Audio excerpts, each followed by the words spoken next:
Hello everyone, welcome back to Maths Reader Tamil. இன்னைக்கு நம்ம class 12ல chapter 2 பார்க்குறோம். Chapter 2 வந்து இன்வர்ஸ் ட்ரிக்னோமெட்ரிக் ஃபங்க்ஷன்ஸ். ஸோ அதோட இன்ட்ரடக்ஷன் பார்க்கலாம் ஃபர்ஸ்ட். நம்ம ஆல்ரெடி ட்ரிக்னோமெட்ரிக் ஃபங்க்ஷன்ஸ்னா நம்ம படிச்சிருக்கோம் எல்லாமே. Sine theta, cos theta, secant theta, tan theta அப்படின்னு 6 ட்ரிக்னோமெட்ரிக் ஃபங்க்ஷன்ஸ் படிச்சிருக்கோம். இப்போ இந்த லெசன்ல வந்து இன்வர்ஸ் ட்ரிக்னோமெட்ரிக் ஃபங்க்ஷன்ஸ் நம்ம படிக்க போறோம். ஃபர்ஸ்ட் ட்ரிக்னோமெட்ரிக் ஃபங்க்ஷன்ஸ்னா என்னன்னா, it is a periodic functions which denote the relationship between angle and side of a right angle triangle. So ஒரு right angle triangle இருக்குன்னா இதோட ஆங்கிளவும் மற்ற சைட்ஸையும் ரிலேட் பண்றது தான் ட்ரிக்னோமெட்ரிக் ஃபங்க்ஷன். ஸோ நமக்கு தெரியும் சைன் தீட்டானா நம்ம என்னன்னு எழுதுவோம், தீட்டாக்கு ஆப்போசிட் பை ஹைப்போட்டன்யூஸ்னு எழுதுவோம். சப்போஸ் இதுதான் தீட்டானா இதுக்கு ஆப்போசிட் சைடு, இந்த சைடும் இது ஹைப்போட்டன்யூஸ் லாங்கஸ்ட் சைட், இது எழுதுவோம். அதே மாதிரி நமக்கு காஸ் தீட்டாக்கு அட்ஜசன்ட் பை ஹைப்போட்டன்யூஸ். ஸோ இது மாதிரி 6 ட்ரிக்னோமெட்ரிக் ஃபங்க்ஷன்ஸ் இருக்கு. அதோட ஆங்கிளையும் சைடையும் ரிலேட் பண்றது தான் trigonometric functions. So trigonometric functions எல்லாமே sine theta, cos theta, tan theta, cosec theta and secant theta, அப்புறம் காட் தீட்டா. ஸோ இது ஆறும் தான் வந்து ட்ரிக்னோமெட்ரிக் ஃபங்க்ஷன்ஸ். இப்போ ஃபங்க்ஷன்ஸ்னா என்ன நம்ம ஆல்ரெடி சாப்டர் 1லயே படிச்சிருக்கோம். இப்போ எங்கிட்ட ஒரு ரெண்டு செட் இருக்கு, செட் ஏ அண்ட் பி. இப்போ இந்த செட்ல 1, 2, 3ங்கிற 3 எலிமெண்ட்ஸ் இருக்கு. இங்க ஏ, பி, சிங்கிற 3 எலிமெண்ட் இருக்கு.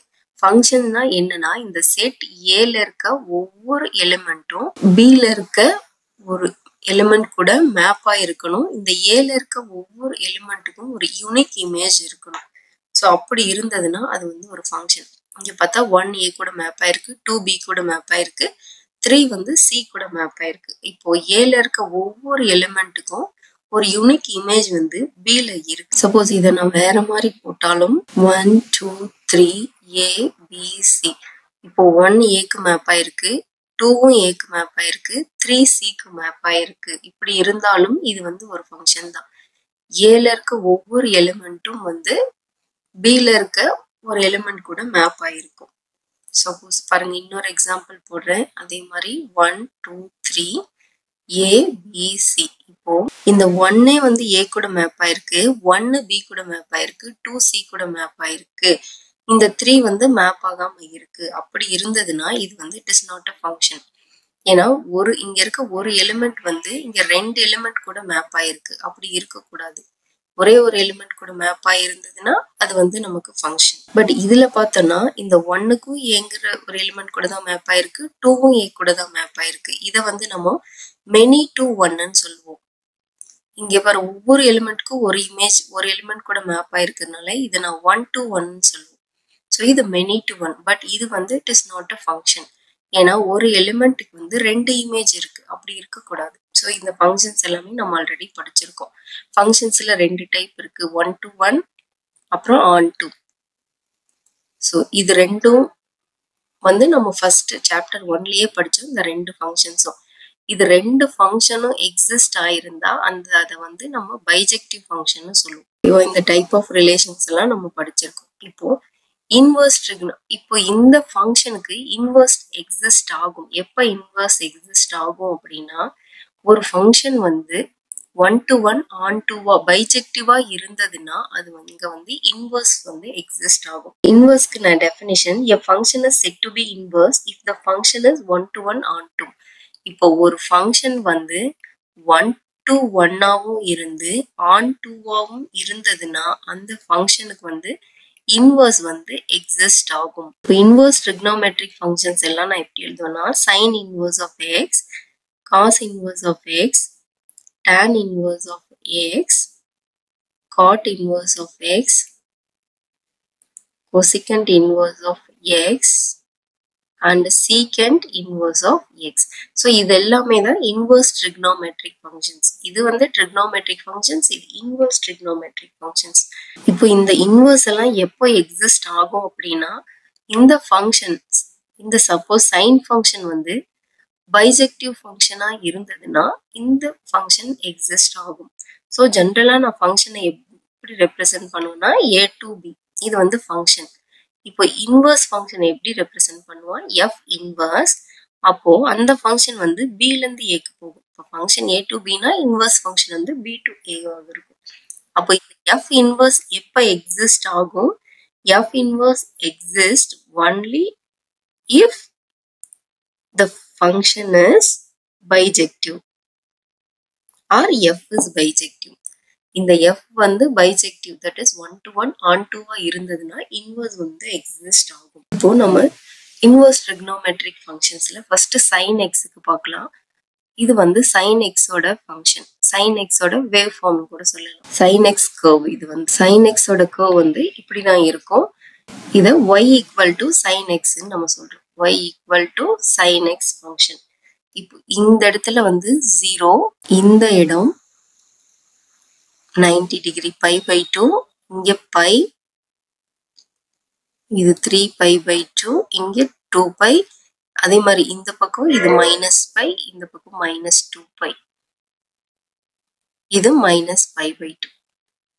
ஸோ இது வந்து ஒரு பீரியாடிக் வேவ் ஃபார்ம். சைன் வந்து periodic wave form. Trigonometric functions எல்லாமே பீரியாடிக் வேவ் ஃபார்மாக தான் இருக்கும். இதை வந்து நான் பீரியாடிக் ஃபங்க்ஷன் சொல்றேன். பீரியாடிக் ஃபங்க்ஷன்னா என்னன்னா, இந்த வேவ் ஃபார்ம் ஒரு பர்டிகுலர் பீரியடுக்கு அப்புறம் அப்படியே ரிப்பீட் ஆகும், சேம் வேல்யூஸ் ரிப்பீட் ஆகும். இங்க பாருங்க, இப்படி இது வந்து சைன் ஃபங்க்ஷன். நான் இந்த பொசிஷன் மட்டும் எடுத்திருக்கேன். இப்போ இந்த மாதிரி இருக்கா? இப்போ இது ஒரு பர்டிகுலர் இன்டர்வல்க்கு அப்புறம் இந்த வேவ் ஃபார்ம் வந்து ரிப்பீட் ஆகும் அதே மாதிரி. ஸோ இங்க பாருங்க, இது வரைக்கும் இது ஒரு சைக்கிள் முடிஞ்சிருக்குன்னா அகைன் திரும்பவும் இந்த சைக்கிள் வந்து ரிப்பீட் ஆகும், இங்க இருந்து இங்க ரிப்பீட் ஆகும். அப்ப என்ன ஆகும்னா, இங்க என்ன வேல்யூஸ் எடுத்திருக்கோ அதே சேம் வேல்யூஸ் தான் இங்க வந்து இது எடுக்கும்.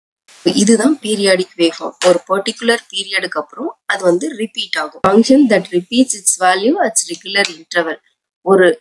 ஒரு பர்டிகுலர் இன்டர்வல்க்கு அப்புறம் அதே சேம் வேல்யூ தான் ரிப்பீட் ஆயிட்டு இருக்கும். அதுதான் வந்து பீரியாடிக் வேவ் ஃபார்ம். இப்போ y equal to sine x function நான் எடுத்திருக்கேன். இந்த பக்கம் எக்ஸ் ஒய்ன்னு இருக்கு. இதோட வேல்யூ 1, இங்க வந்து -1 எனக்கு இருக்கு. இதோட ஃபங்க்ஷன் எப்படி இருக்குன்னா, ஃபங்க்ஷன் வந்து R to R, real numbers to real numbers. அப்போ f of x வந்து இங்க sin x, இந்த sin x வந்து இன்வர்ஸ், இந்த sin xக்கு இன்வர்ஸ் எக்ஸிஸ்ட் ஆகுமா? இது ஒரு இன்வர்ஸ் ஃபங்க்ஷனா? இன்வர்ஸ் எக்ஸிஸ்ட் ஆகுமான்னு நம்ம செக் பண்ணணும். ஓகேவா? இப்போ ஃபர்ஸ்ட் இதோட ரேஞ்ச் டொமைன் என்னன்னு நம்ம பார்த்துக்கலாம். இந்த -1, இந்த +1 இருக்கு இல்லையா, +1 -1, இத வந்து நம்ம ரேஞ்சுன்னு சொல்லுவோம். ரேஞ்சுனா இங்க என்னன்னா, where the function takes y values. இப்போ ரேஞ்சுங்கிறது y, where the function takes y values. அப்போ yல என்னென்ன வேல்யூஸ் yல எவ்வளவு வேல்யூஸ் இருக்கு? +1ல இருந்து -1 வரைக்கும் தான் வந்து இது வேல்யூஸ் எடுத்துக்குது. -1, 1. அதுக்கு மேல இது போகவே இல்லை. -1ல இருந்து +1குள்ளே இதோட வேல்யூ முடிஞ்சிருது. இப்போ டொமைனுங்கிறது where the function takes x values. x வேல்யூஸ்னா இது எவ்வளவு எடுத்திருக்குது? ஃபுல்லா ரியல் நம்பர்ஸ் எடுத்திருக்குது எக்ஸ்ல. ஓகேவா? இப்போ இந்த sin x ஃபங்க்ஷனுக்கு இன்வர்ஸ் எக்ஸிஸ்ட் ஆகுமா இல்லையான்னு நம்ம செக் பண்ணிக்கலாம். பார்த்தோம்னா நமக்கு 0க்கு இந்த ஃபங்க்ஷனோட வேல்யூ 0 இருக்கா? அகைன் பைல இதோட வேல்யூ என்னவா இருக்கு? 0வா இருக்கு. அதே மாதிரி 2πலயும் 0வா இருக்கு. -πன்னும் போது 0வா இருக்கு. -2πலயும் 0வா இருக்கு. இதை நான் ஆரோ டயக்ராம்ல போடுறேன் பாருங்க. 0, π, 2π, அப்புறம் -2π. ஸோ இது எல்லாமே எங்க மேப் ஆயிருக்கு? என்ன வேல்யூ எடுத்துக்குது? எல்லாமே ஒரே வேல்யூ 0 தான் எடுத்துக்குது. ஓகேவா? இந்த 0, π, 2π எல்லாமே 0க்கு தான் மேப் ஆகுது. 0ங்கிற ஒரு வேல்யூவை தான் எடுத்துக்குது. இது டொமைன், இது கோடொமைன். இப்போ கோடொமைன்ல 0 மட்டும்தான் எடுத்திருக்கு. இப்போ இது என்ன ஃபங்க்ஷன்? இது 1 to ஃபங்க்ஷனா? இல்லை, இது 1 to 1 ஃபங்க்ஷன் கிடையாது. இது many to 1 function. But inverse exist ஆகணும்னா எனக்கு 1 to 1 இருக்கணும். இப்போ இது வந்து 1 to 1 இல்லைன்னு தெரிஞ்சது. அடுத்தது ஆன் டு. ஆன் டு பார்த்தோம்னா நமக்கு இதுல இந்த சைன் ஃபங்க்ஷன் வந்து -1ல இருந்து +1க்குள்ள தான் இருக்கு. ஸோ இந்த ஃபங்க்ஷன் வந்து it takes only value between -1 to +1. But மீதி இருக்க இந்த ஃபங்க்ஷன் வந்து எதுலேருந்து எதில், ஆனால் சைன் ஃபங்க்ஷன் வந்து real numbers to real numbers இல்லையா, it takes all the real numbers. But இந்த ஃபங்க்ஷன் வந்து எக்ஸிஸ்ட் ஆகிறது வந்து -1லேருந்து +1க்குள்ள மட்டும்தான் எக்ஸிஸ்ட் ஆகுது. அதனால மீதி இருக்க எலிமெண்ட்ஸ் எல்லாமே இங்கே லெஃப்ட் ஓவராக இருக்கும். ஸோ அப்படி லெஃப்ட் ஓவராக இருக்கிறதுனால இந்த ஃபங்க்ஷன் வந்து நாட் ஆன் டு ஃபங்க்ஷனாக இருக்கும். ஓகேவா? ஸோ அப்போ இது not on to, not 1 to 1 அப்படி இருந்ததுன்னா இந்த ஃபங்க்ஷன் வந்து இன்வர்ஸ் ஃபங்க்ஷனாக இருக்க முடியாது. இதை நான் வந்து இன்வர்ஸ் பைஜெக்டிவாக சேஞ்ச் பண்ணணும். இந்த ஃபங்க்ஷன் வந்து இன்வர்ஸ் எக்ஸிஸ்ட் ஆகணும் எனக்கு. நான் இந்த ஃபங்க்ஷனை இன்வர்ஸ் ஃபங்க்ஷனாக மாத்துறதுக்கு என்ன பண்ணுறேன்னா, என்னோட டொமைனை வந்து நான் ரெஸ்ட்ரிக்ட் பண்ணுறேன். ரெஸ்ட்ரிக்ட் பண்ணுறேன்னா ஒரு பர்டிகுலர் டொமைனை மட்டும் எடுத்துக்கிறேன், ஒரு பர்டிகுலர் ரேஞ்சில். இப்போ எந்த ரேஞ்சிலேருந்து ரெஸ்ட்ரிக்ட் பண்ணுறேன்னு பார்த்தீங்கன்னா, இந்த -π/2லேருந்து +π/2 வரைக்கும் என்னோட டொமைனை ரெஸ்ட்ரிக்ட் பண்ணுறேன். ஸோ இப்போ என்னோட டொமைன் வந்து -π/2லேருந்து +π/2க்கு ரெஸ்ட்ரிக்ட் பண்ணுறேன். இதில் -π/2 +π/2 வந்து க்ளோஸ் இன்டர்வலாக வரும். இது வந்து இன்க்ளூடட் இந்த ரெண்டு ரேஞ்சும். ஏன் நான் இந்த ரேஞ்ச் மட்டும் எடுத்துக்கிறேன், வேற எதுவும் எடுத்துக்கல அப்படின்னா, இங்க பாருங்க இந்த -π/2லேருந்து +π/2 வரைக்கும் இருக்க எல்லா வேல்யூஸ்க்கும் ஒரு எலிமெண்ட் வந்து ஒரு டிஃப்ரெண்ட் வேல்யூஸ் வந்து இது எடுத்துக்கும். இப்போ இந்த -π/2ல ஒரு வேல்யூ இருக்கும், அடுத்து இங்க ஒரு வேல்யூ இருக்கும், இங்க ஒரு வேல்யூ இருக்கும், எல்லாமே டிஃப்ரெண்ட் வேல்யூஸ் எடுத்துக்கும். எக்ஸுக்கும் ஒய்க்கும் இங்க வந்து டிஃப்ரெண்ட் வேல்யூஸ் எக்ஸிஸ்ட் ஆகும். இப்போ இங்க 0 இருக்கு. சப்போஸ் இந்த எக்ஸ் வேல்யூக்கு இங்க ஒய்ல ஒரு வேல்யூ எக்ஸிஸ்ட் ஆகும், அடுத்து இங்க எக்ஸ் வேல்யூக்கு ஒரு ஒய்ல ஒரு வேல்யூ எக்ஸிஸ்ட் ஆகும், அடுத்து இங்க ஒரு வேல்யூ, டிஃப்ரெண்ட் வேல்யூ. ஸோ அப்போ டிஃப்ரெண்ட் எலிமெண்ட்ஸ்க்கு டிஃப்ரெண்ட் எலிமெண்ட் வேல்யூஸ் வந்து எக்ஸிஸ்ட் ஆகும் இந்த ரேஞ்சுக்குள்ள. பட் ஆனால் இதுக்கப்புறம் பார்த்தீங்கன்னா, சப்போஸ் இங்க ஒரு வேல்யூ எடுக்கிறேன்னா, இங்க ஒரு வேல்யூ எனக்கு எக்ஸிஸ்ட் ஆயிருக்குன்னா அதே சேம் வேல்யூ தான் இது எடுத்துக்கும். திரும்பவும் வந்து அந்த வேல்யூஸ் ரிப்பீட் ஆக ஆரம்பிச்சிடும் இதுக்கப்புறம். ஸோ அதனால என்னோட டொமைனை வந்து நான் -π/2லேருந்து +π/2 வரைக்கும் ரெஸ்ட்ரிக்ட் பண்ணி எடுத்துக்கிறேன். அப்போ டொமைன் ஆஃப் சைன் ஃபங்க்ஷன் வந்து என்ன இருக்குன்னா -π/2 +π/2. ஏன்னா இந்த ரேஞ்ச், இந்த -π/2 +π/2 இந்த இன்டர்வல்ல தான் we get different values for different values of x. என்ன சொல்லலாம்னா we get different values of y. இது y axis இல்லையா, we get different values of y for different values of x. Between -π/2லேருந்து π/2க்குள்ள தான் we get different values of y. For different values of y we get different values of x. So இதுக்கப்புறம் வேற range எடுத்தா இதே same values நமக்கு repeat ஆக ஆரம்பிச்சிடும். So அப்போ நான் என்ன சொல்றேன்னா, என்னோட sin x ஃபங்க்ஷனோட ரேஞ்ச் என்னவா இருக்கும்னா, ரேஞ்ச் வந்து என்னது -1லேருந்து +1 இருக்கும். அதே மாதிரி டொமைனை நான் எவ்வளோக்கு கொண்டு வந்திருக்கேன், -π/2லேருந்து +π/2க்கு ரெஸ்ட்ரிக்ட் பண்ணியிருக்கேன். இப்போ அதனால இந்த ஃபங்க்ஷன் இங்க வந்து எனக்கு 1 to 1 எக்ஸிஸ்ட் ஆகும், ஆன் டு எக்ஸிஸ்ட் ஆகும். 1 to 1னா என்னன்னா, நம்ம இந்த வேவ் ஃபார்ம்ல பார்த்தோம் இல்லையா, இந்த சைன் ஃபங்க்ஷன் இங்க இருந்து இங்க வரைக்கும் எடுத்திருக்கோம். டிஃப்ரெண்ட் வேல்யூஸ் ஆஃப் ஒய்க்கு எனக்கு டிஃப்ரெண்ட் வேல்யூஸ் ஆஃப் எக்ஸ் கிடைக்கும். ஸோ அதனால இந்த ரேஞ்சுக்குள்ள டிஃப்ரெண்ட் வேல்யூஸ் இருக்கிறதுனால இந்த ஃபங்க்ஷன் வந்து எனக்கு 1 to 1ஆகவும் இருக்கும், ஆன் 2ஆகவும் இருக்கும். ஏன்னா எல்லா வேல்யூஸுமே வந்து இங்க மேப் ஆயிருக்கும். ஸோ அதனால என்னோட சைன் ஃபங்க்ஷன் வந்து இப்போ வந்து இன்வர்ஸ் வந்து எக்ஸிஸ்ட் ஆகும். இப்போ சைன் ஃபங்க்ஷனோட ரேஞ்சும் டொமைனும் இது. சைன் இன்வர்ஸ்க்கு என்ன ஆகும்னா, இது அப்படியே உல்டாவா எழுதணும். சைன் இன்வர்ஸ் ஆஃப் எக்ஸ் இதோட ரேஞ்சை வந்து நம்ம -π/2 இங்க ஃபர்ஸ்ட் எழுதுவோம். -π/2 ரேஞ்சை டொமைனும் டொமைனை ரேஞ்சாகவும் எழுதுவோம். அப்போ டொமைன் வந்து -1 to +1. ஏன் இன்வர்ஸா எழுதுறோம்னா, இப்போ நம்ம சைன் இன்வர்ஸ் ஃபங்க்ஷன் வந்து இப்படி பார்த்தோம். சைன் ஃபங்க்ஷனோட கர்வ் வந்து இப்படி பார்த்தோம். பட் இன்வர்ஸ் சைன் ஃபங்க்ஷன் வந்து எப்படி இருக்கும்னா இது மாதிரி இருக்கும், இது மாதிரி எக்ஸிஸ்ட் ஆகும். அதனால வந்து டொமைனும் ரேஞ்சும் நம்ம வந்து இப்படி ரிவர்ஸ்ல எடுத்துப்போம். இதே மாதிரி தான் நமக்கு cos function, cos inverse, tan, cot, cosec, secant எல்லாத்துக்குமே இதே சேம் ப்ரொசீஜர் தான் இருக்கும். பட் இது புக்ல நமக்கு நிறைய கொடுத்துருக்காங்க. இந்த வேவ் ஃபார்ம்ஸ் இந்த எக்ஸ்பிளனேஷன் எல்லாம் நமக்கு தேவையில்லை. ஃபார் எக்ஸாம்பிளுக்கு ஒரு வேவ் ஃபார்முக்கு நான் உங்களுக்கு சொல்லியிருக்கேன், இதுவே போதும். நமக்கு இந்த ஃபார்முலாஸ் இந்த டொமைன் ரேஞ்ச் மட்டும் கரெக்டா தெரிஞ்சா போதும். இங்க பாருங்க, இப்போ இந்த சைன் இன்வர்ஸ்க்கு காசு இருக்கிற ஆல் 6 ட்ரிக்னோமெட்ரிக் ஃபங்க்ஷன்ஸ்க்கும் இன்வர்ஸ் ஃபங்க்ஷன் ரேஞ்சும் டொமைனும் நம்ம இங்க எழுதியிருக்கோம். இது வந்து டொமைன், இது ரேஞ்ச். இப்போ இந்த ரேஞ்சுக்கு நம்ம இன்னொரு வேல்யூ சொல்லுவோம், principal value branch. Range or principal value branch. Suppose principal value பிரான்ச்னு கொடுத்தா நம்ம கன்ஃபியூஸ் ஆயிடக்கூடாது. Range or principal value. இப்போ சைன் இன்வர்ஸுக்கு -1லேருந்து +1 வரைக்கும் இருக்கும், -5/2 +5/2.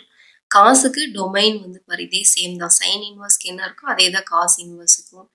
பட் இதோட ரேஞ்ச் பார்த்தா 0 to π. ஏன்னா காசோட ஃபங்க்ஷன் வந்து இப்படி இருக்கும், ஓகேவா? இந்த மாதிரி இருக்கும். ஸோ அதனால இதோட ரேஞ்ச் வந்து எனக்கு 0 to π இருக்கு.